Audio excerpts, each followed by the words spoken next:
You know, it's very difficult to talk to people about vaccinations. They seem to have their mind completely made up.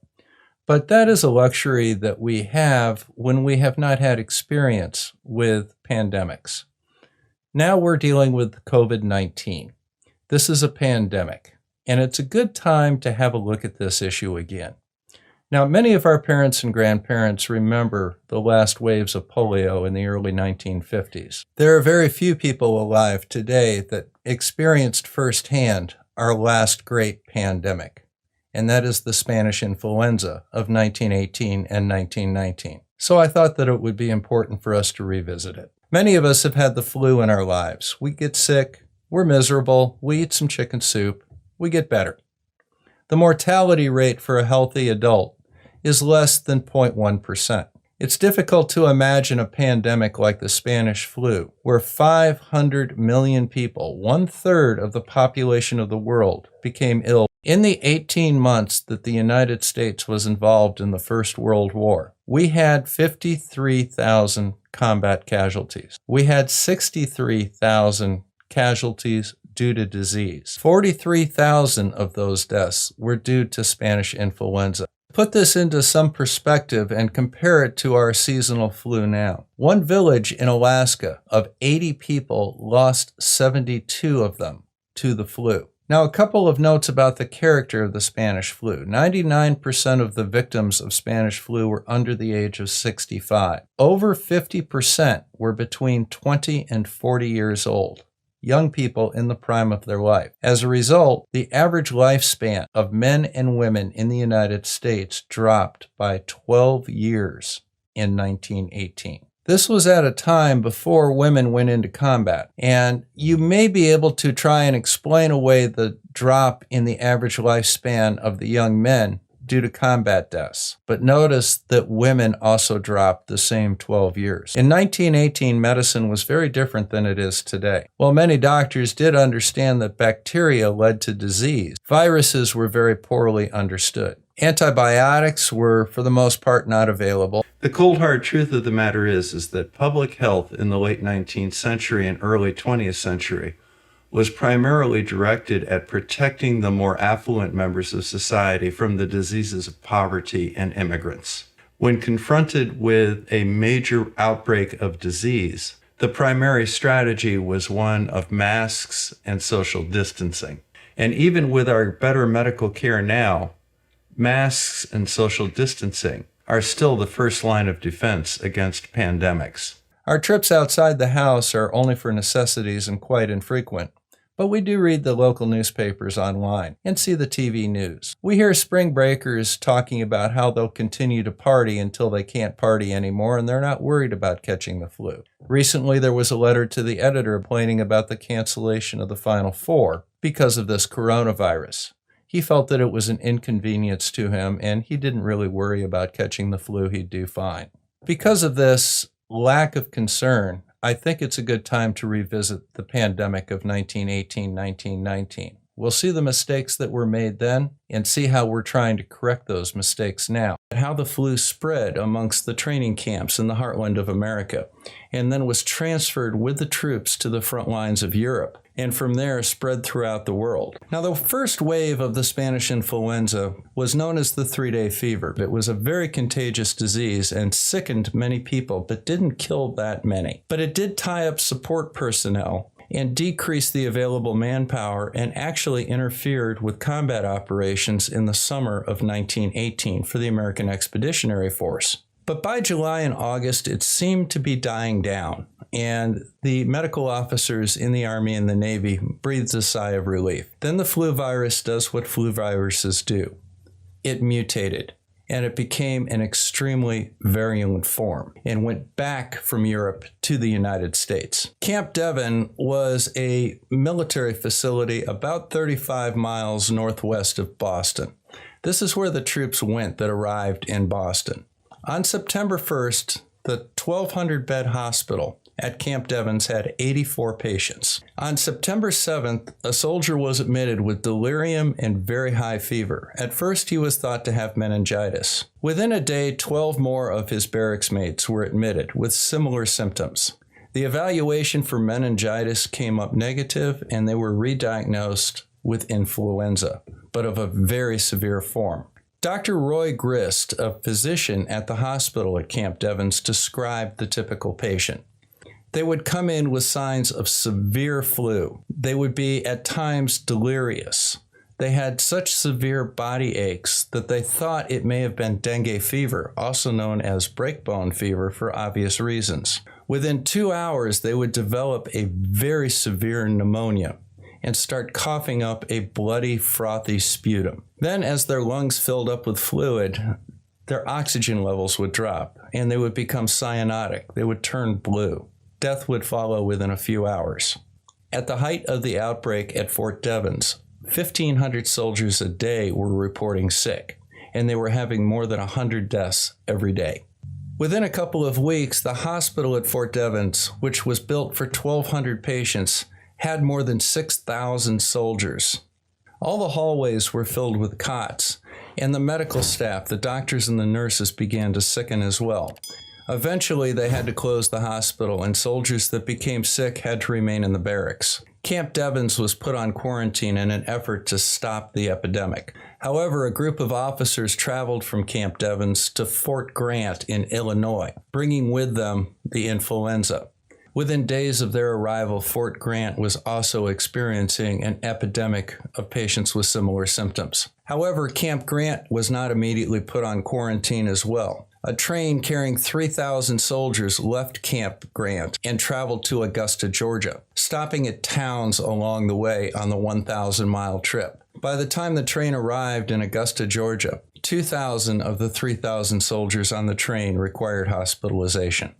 The second wave of the Spanish influenza had arrived in the United States. Now, several things combined together to prime the United States and, by extension, the rest of the world for a pandemic. The military drafted half the nurses and doctors under the age of 45 into military service. These were the youngest and, in most cases, the best trained physicians in the country. The doctors that were left were many years out of their training and not capable of handling an epidemic of this proportion. The war also led to something called the Sedition Act. It was a 20-year felony to say or publish information that could be viewed as hurting the war effort, such as a major epidemic sweeping the country. This is why this became known as the Spanish flu. Spain was a neutral country and not under these restrictions. The outbreak of the flu was not even mentioned in internal documents until April of 1918, and it was not mentioned in the newspapers until August of 1918, when it was thought to be over. This is best exemplified by the experience in Philadelphia. Ships returning from overseas brought the second wave of the Spanish influenza to the Philadelphia Naval Yard. This resulted in a small outbreak that seemed to be localized to the Naval Yard itself. In fact, the director of public health in Philadelphia, a gentleman by the name of Wilmer Cruson, was quoted in the newspapers as saying, "He would confine this disease to its present limits, and in this we are sure to be successful." In other words, we had a couple of cases, they were going to be going away shortly, and we had everything under control. When COVID-19 first showed up in Oregon and infected about 15 people, the President of the United States got on television and said words that are eerily reminiscent of those of Mr. Cruson. As they get better, we take them off the list so that we're going to be pretty soon at only 5 people, and we could be at just 1 or 2 people over the next short period of time. The day after his announcement, 2 sailors died in the Naval Yard. Mr. Cruson was again quoted saying that this was not the Spanish flu, it was just regular old influenza. They had everything under control. The next day, 14 more people died, including 1 civilian. It had come off the naval base. Cruson again was quoted in the newspaper saying, "It's okay, we'll nip this in the bud." Spanish influenza had widely spread throughout military camps across the country. It was bad enough that on September 26th, the United States stopped conscription. Meanwhile, back in Philadelphia, there was a quota to sell Liberty bonds. Local and military physicians urged Mr. Cruson to cancel the parade, thinking that hundreds of thousands of people packing the sidewalks, make the epidemic explode. Mr. Cruson refused to do so. The physicians wrote letters and contacted newspapers. The letters were not published. No reports were printed in the newspaper for fear of running afoul of the Sedition Act. The parade went on as scheduled. Within 2 days of the parade, people began to fill up the hospitals with flu symptoms and delirium. Mr. Cruson again went into the papers and said, "Don't panic over exaggerated reports." Cruson went on to say that scientific nursing would handle this with no problem. We'll have trained nurses go out and everything will be okay. The population asked for nursing visits. Of 3,100 requests for nursing visits, there were only enough nurses to cover 198 of them. Finally, Mr. Cruson ordered the schools to be closed and public gatherings to be halted. But it was too late. The outbreak was in full swing. Up to 750 people died a day of the Spanish flu, 12,000 in total in Philadelphia alone. At Camp Pike in Arkansas in October of 1918, over 8,000 patients were admitted with the flu over a 4-day period. The newspapers reported it was only the grip, a little influenza, nothing to worry about. In San Antonio, Texas, 53% of the population came down with the Spanish flu. Coffins were in such short supply that funeral homes, which had raised their prices 500%, actually hired armed guards to protect their supplies. People in general suffered from this lack of leadership. They didn't know what to do. They weren't getting accurate information. And in situations like that, people tend to pull into their own family groups. Children whose parents were dying of influenza could not be placed in homes. Nobody would take them.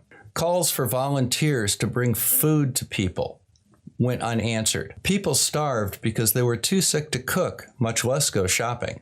In one native village in rural Alaska of 80 people, 72 of them died of the flu. Many of those died because there was nobody to take care of them. They were all sick themselves, or they all just gave up. The village ceased to exist.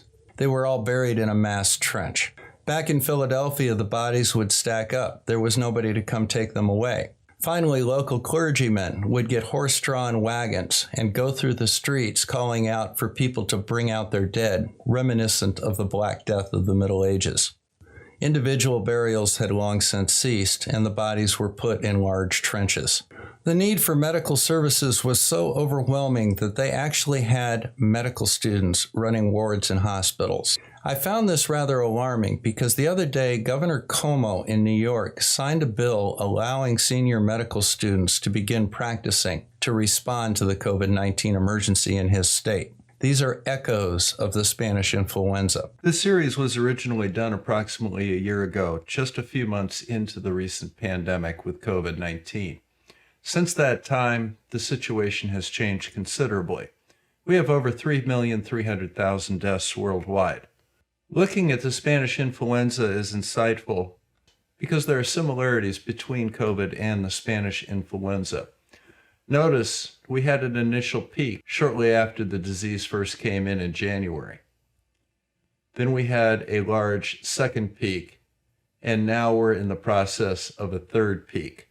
The reasons for these peaks are very similar in both the COVID-19 pandemic and the Spanish influenza of 1918 to 1920.